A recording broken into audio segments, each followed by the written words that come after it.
Hi, I'm Rebecca from Cargas, and today on Tech Innovators, we're talking with Karen Norheim. Karen is the president and CEO of American Crane and Equipment Corporation, a trusted innovator of high-quality specialty lifting equipment for more than 4 decades.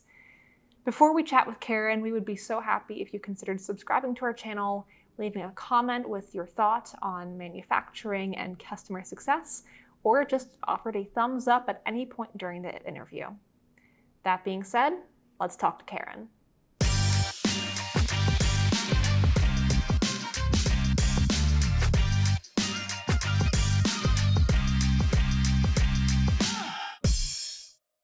Hi, Karen. Thank you so much for joining us today. Thanks for having me. I'm excited to be here. So you are the president of American Crane. Can you talk a bit about the company's mission and your personal history with the company?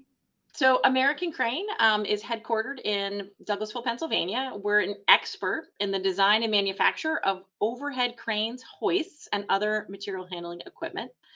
Um, at our company, our vision is to be the overhead lifting company most respected for its people and products.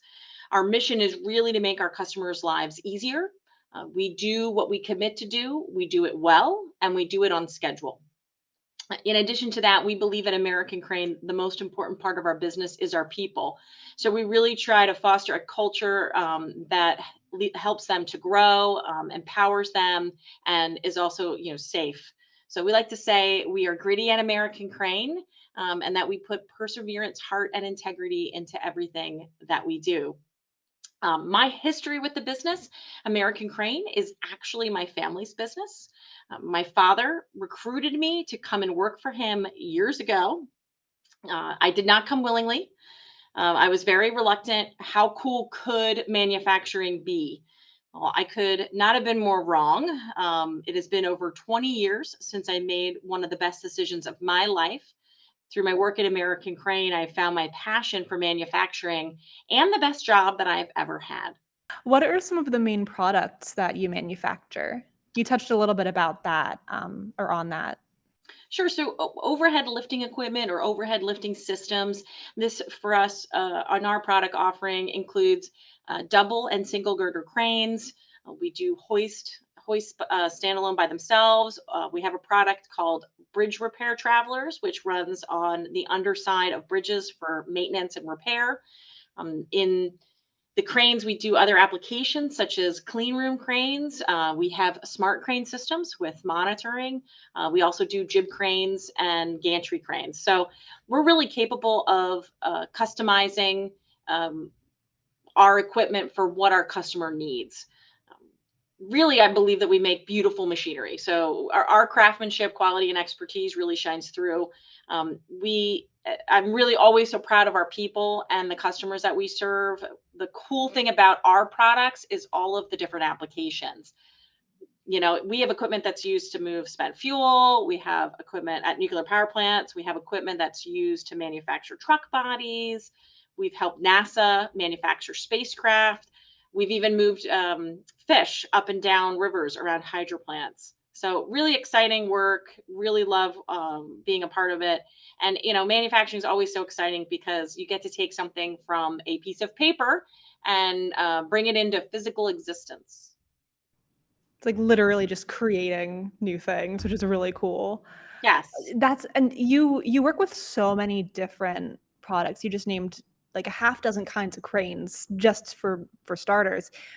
Has it always been that way, that there's been so many products that American Crane has offered? How has the company kind of grown since you knew what your parents were working there and then when you came on board? Yeah, so 20 years. We've come a long way in 20 years. We've doubled in size, from employees to revenue, and are constantly evolving. Something that we did over the years, which happened back in the 80s and the 90s, is we evolved from doing standardized products. So believe it or not, in the overhead crane world, a single girder, a double girder crane. I mean, they have very standard components: a bridge, a trolley, a hoist. But what we did is evolved past doing just sort of off the shelf items to doing niche, where we're actually building stuff that is custom to very specific customer requirements or needs, enhanced safety requirements. We've really set ourselves apart by being the leader in what we call critical lift, which means the equipment that we are building is either going to be used in a very dangerous environment, if it's going to be lifting something that's very expensive, or it's going to be just basically stuff that you don't want to drop for whatever reason. And then that really has become our niche area. Other things that we've evolved into, which I'm actually really excited about, and we started this in 2019, is our innovation lab. And this is where we've been merging the world of technology into overhead lifting. I've always considered our products very cutting edge technology for lifting, as far as what components we use and the types of cranes and controls that we use. But now we've really brought the crossroads together, trying to leverage technologies such as additive manufacturing and 3D printing, and trying to have alternate ways for durable and cost effective parts. As well as looking into the ability to use drones for doing crane inspection surveys, to merging the Internet of Things into cranes and being able to monitor systems for functionality and health. So there's a lot of really exciting things that have happened for us over the years, all of which is really in that same environment of us providing high quality equipment, and specialty, solving tough overhead lifting problems. It's interesting that you bring up the importance of customer experience and customer success, because when we've done research on Cargas's end into the energy industry, the fuel delivery industry, and found that more and more companies are just prioritizing customer experience and loyalty and just building this positive relationship. And it's obviously not just something limited to the energy industry. It's something that you're seeing in manufacturing and all these other areas of business. Um, I wanted to touch on COVID a little bit, because I'm sure that that is a huge component in shifting customer expectations. What strategies did American Crane use to offer positive customer experience prior to COVID? Well, our philosophy has always been to meet challenges with transparency. So we're a no surprise supplier to our customers. If something comes up, we bring it up right away. We work, if we can, we come right away with our solution for it. We're trying to be an expert, a craftsman, and a partner for our customers. So this is making sure that they have trust in us, and helping them as much as we can along the way. Things are going to happen, but there are ways to help so that your customer is aware of what's going on. Um, and we're really passionate about delighting our customers. And I think having that focus, regardless, of the time that we're in, is still important. You just have to pivot on how you deliver. Your goal is still the same. You still have that mission of making your customers' lives easier. How you get there may change, right? You have to be flexible in your methods, but still committed to that same goal. I love the way you put that, because it just reflects on the idea of wanting normalcy or wanting some constant aspect, even though it seems like so much with business is changing. How did those customer experience strategies kind of shift amidst the pandemic? What pivots did the American Crane team have to make, and what were there any hard decisions that really had a lot of conversation going on? I think that the biggest change would have been just how we communicate. We're now leveraging technology, whether it's virtual meetings, and also technology on how we do things like factory acceptance tests. We now have the ability to allow customers to watch their factory acceptance tests remotely, using different ways to deliver that to them. So we had to get creative, really. And again, what are the methods? We know that the goal is to provide them and delight them, and give them the end product. But how we got there had to be tweaked, and it really was around the communication, leveraging new technologies. And I think also over communicating in a time of crisis. It was important to make sure that we were keeping our customers as informed as possible, and maintaining that philosophy of transparency and no surprises, even when it's painful to call and tell someone, hey, listen, like we're having a supply chain issue and the part's not here and we're going to have to push out your delivery. We just try to do that as soon as possible so that we can work through that. um, I think that's really important, especially, I mean, we're in volatile times now. I think that's the way that you build trust and relationships with people that you want to work with. I know that's how we feel with our vendors who sell to us, is it's really important to have those strong relationships, trust built, so we know that we can depend on them and we know that we are speaking the truth to each other. And that touches on what my next question would have been, which I was curious about, uh, moving from COVID into an era of supply chain disruption. We've talked with people before on Tech Innovators about that topic, and it's just very interesting to see that I just can't imagine, it must be so hard to kind of be the middleman in all of that, where you're kind of tapping your foot, waiting for the next batch of raw materials to come through, and customers are asking, hey, where is this product and will it be available? But I 100% think that communication is one of the key components of having that strong relationship with customers. It's something that at Cargas we definitely try to do as well, is we're always very customer focused, and it's something that we've seen with other companies who have been able to find success with building relationships.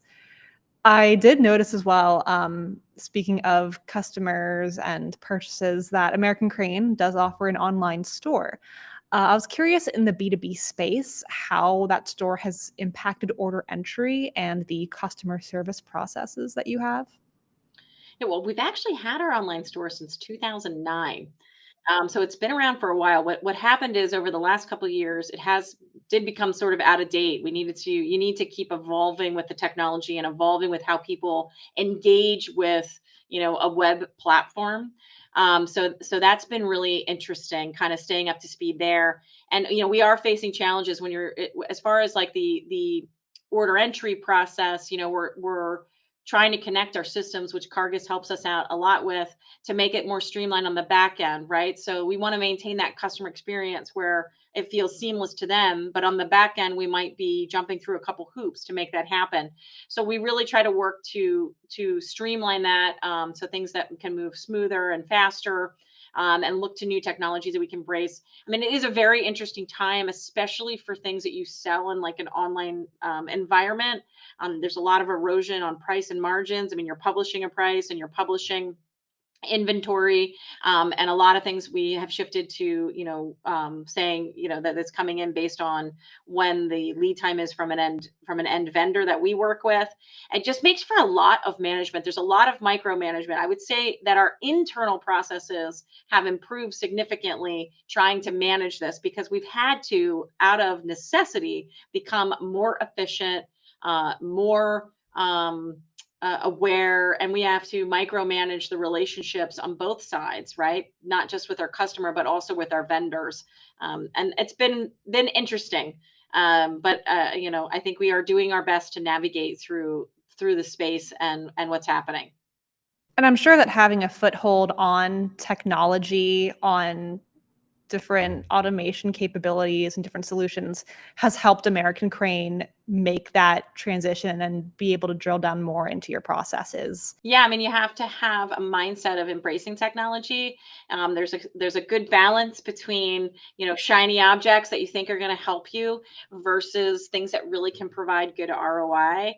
So we have a good yin and yang relationship with our staff here. I'm often a scout for things, as I consider myself a leader who is very technology. What's the word? I'm not afraid of technology. I'm not afraid of trying things out and looking for new ways to do things. But we balance that with staff who looks at what we are currently doing and what we're trying to provide and say, okay, well, that's great. This could be something, but let's go evaluate it. Does this actually work? Is this really giving us a good return on our investment? Are we actually getting the benefit that we need out of this? And it's a great kind of combo of evaluating solutions and picking the best thing. Kind of two sides of the scale, where you're willing to pursue a new project, but if you don't need it, if you can make do very efficiently and effectively with what you have, it's all good. Yep. Or what I like to think of is always foundational blocks. Like, is this a foundational block that can set us up where we can scale into it as we go? Yeah, I definitely a balance there. Well, I would love to talk a little bit about the foundational blocks you have in place. Can you describe what your software environment looks like and the types of solutions you have? Like if you have a CRM or ERP solution? Yeah, I mean, I always think of this of software in my mind, it's always a house, right? So it's kind of, what is the foundation software pieces? For us, that's ERP, that's CRM, that's our design software. We use AutoCAD and now very heavily SolidWorks. And then you're building out different pieces that attach to that. Whether now we're using a project management resource planning software, our ADP is what we use for payroll. How do all these pieces plug in? I also view your financial accounting as a really important key foundational block, for at least for me. I'm the one looking at a lot of the numbers. How do I make good decisions? How do I see expense and things like that? So um, yeah, there's a lot of there's key foundational blocks, including ERP and CRM, and then we kind of build upon that with other things that can plug in. And Cargas has been really helpful with this because your team really helps us to connect those pieces, especially our ERP is a legacy system, which we're looking to. Possibly shift out of, but we need to be able to communicate, we need to make things happen, and it's great to have a partner who knows how to make those things come together. I was gonna mention you're like a step ahead of me every step of the way. I was going to mention that we Cargus had been able to collaborate with American Crane on several projects, and even help develop a little bit of custom software for the American Crane team. I was curious about the role of custom software for the company in regards to how much are you able to get out of the box and use effectively from the solutions that you've adopted, and what what areas required a higher level of customization? Um, it's really the connection. Like I said before, it's that connector piece that you guys have really helped us with, writing the custom software for. Great partner in helping us to select the right products, right? Getting the right blocks in. But as far as that mortar that allows the different systems to talk to each other, and making use of the best parts of different systems instead of just having one system that covers everything that may not be great at all pieces. Now we can pick best in class in different areas, and then leverage our partnership, to be able to make them talk to each other. Before that, we had a lot of systems that were very siloed. And what this does for us is allows us to scale. If I had unlimited budget for technology, perhaps I could get solutions that talk to each other more easily. But as you're evolving, I view this is an evolution of our technology backbone. We have to work with different pieces and upgrade different pieces. You can't implement everything at once anyway, and it really plays well for our strategy of how we um, consider applying technology to our business. Bringing it back to the idea of customer experience and customer success, how has this synchronized network of software really benefited customers? I think what we're able to do is continue to deliver on, again, I go back to that core concept of, we do what we say we do it well, and we do it on schedule. What the software systems have done, and what it has proved, especially during times like COVID, is that we're able to maneuver behind the scenes and meet the needs even when challenges arise, right? And it really allows us to be fast responding, to be aware of what's going on in our business, and then be able to quickly pivot back to our customer, to make sure things are running smoothly, make sure the projects are running well, and kind of pulling all the threads together. Are there any specific tools you use for customer communication? We leverage, probably a plethora. Like we do use for marketing communication, we use a HubSpot in conjunction with the CRM system. We also, have traditional methodologies of reaching out just via email or via a Teams meeting. I mean, Microsoft Teams have been huge for us as a tool to connect, in the digital landscape. I think some of the most powerful tools that maybe it might be a little bit removed from the customer experience, but I think they are integral, is the ability for visibility, like visibility into what's going on and being able to see things throughout the organization. And that's something that we think we can still improve upon. And I think that is the ability to see that, the ability to keep improving upon that allows us to move quickly and to solve problems fast. And maybe that's what it is. The tools that help us to really solve the problems that are in front of us quickly and create that grease so we're not stuck in the process. If you were approached by a company and asked how they might be able to grease up their communication processes and make things run more smoothly, what advice would you give them? Well, I think my biggest advice would be, to have a good partner. You don't have to be the expert at these things. I am not an expert in how our CRM system works. I just understand how it works. I have a great partner through Cargas and some of our other technology partners, and they help us make good decisions on what's out there, what's available, how to apply it, and also how to look at our current systems and evolve them and use them to their, to the capacity of what's available. I think all of that adds to that customer um, experience, that ability to communicate. It all comes down to a partner. You don't have to be the expert at everything. Call and get a little help from your friends, right? Like find people, build relationships, and I think that's a great way to be able to focus on your core business and but still be aware of where there's emerging things that you should be aware of and that you should be considering implementing into your business. Karen, thank you so much for taking the time to share the American Crane story with us. It was really, really cool to learn all about the customer experience projects that you have going on and just how you're using software to open up communication. Thanks so much for having me. It has been my pleasure. Today's businesses need transparency, not just for customers and team members and stakeholders, but for each individual team member. What tools does your company use to keep communication flowing? We would love to hear from you, so feel free to leave a comment down below. Tech Innovators is produced by Cargas, a Pennsylvania-based software company offering solutions from Microsoft, Sage, and Salesforce, as well as custom-developed solutions. If you'd like to learn more about us, check out the links in the description. Until next time, this has been Rebecca with Tech Innovators. Thanks for watching.